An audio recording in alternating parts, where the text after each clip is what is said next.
থানায় ঢুকে পুলিশ সদস্যদের ব্যাপক মারধর করেছে সেনাবাহিনীর সদস্যরা। ইতিমধ্যে এই ঘটনার বেশ কয়েকটি ভিডিও সামাজিক যোগাযোগ মাধ্যমে ভাইরাল হয়েছে। পাকিস্তানের পাঞ্জাব প্রদেশের ভাওয়ালনগরের একটি থানায় আলোচিত এই ঘটনা ঘটেছে। ইকোনমিক টাইমস জানিয়েছে পুলিশ সদস্যদের পেটানোর ঘটনা ঘটেছে গত সোমবার, আর এগুলো ভাইরাল হয় বুধবার।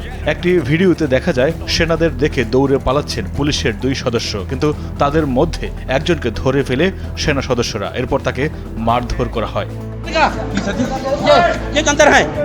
পাকিস্তানি সংবাদ মাধ্যম জানিয়েছে ভাওয়ালনগরের ওই থানার পুলিশ সদস্যরা 3 বেসামরিক ব্যক্তিকে আটক করে এবং অবৈধ অস্ত্রের অজুহাতে তাদের কাছে টাকা দাবি করে।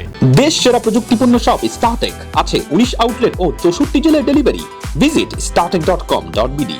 যে 3 জনকে আটক করা হয়েছিল তাদের এক সহযোগীকে ধরতে পুলিশ সদস্যরা সেনাবাহিনীর এক কর্মকর্তার বাড়িতেও অভিযান চালায়।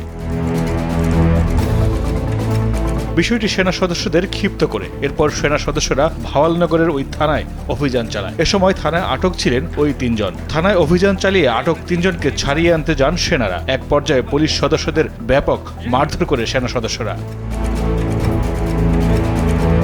শুধু তাই নয়, বেসামরিক ব্যক্তিদের আটক ও তাদের কাছে অর্থ চাওয়ার 4 পুলিশ সদস্যকে বরখাস্ত ও গ্রেফতার করা হয়েছে, যার মধ্যে সেনাদের হাতে ব্যাপক পিটুনি খাওয়া এক পুলিশ সদস্যও রয়েছেন।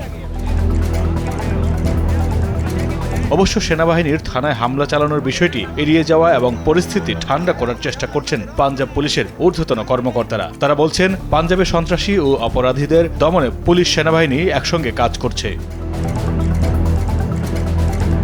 এদিকে এই ঘটনা জানাজানি হওয়ার পর সাবেক প্রধানমন্ত্রী ইমরান খানের দল পাকিস্তান তেহরিক ইনসাফ পাঞ্জাব পুলিশের প্রধানের পদত্যাগ দাবি করেছেন। তারা বলেছেন, পুলিশের জন্য এই ঘটনা একটি অপমানজনক বিষয়। মাইদুর রহমান রুবেল, কালবেলা। ये नदीम साहिबा मुकबल कैसे लड़का है, ये लड़का ये जा रहे हैं ओके अल्लाह ये जो लोग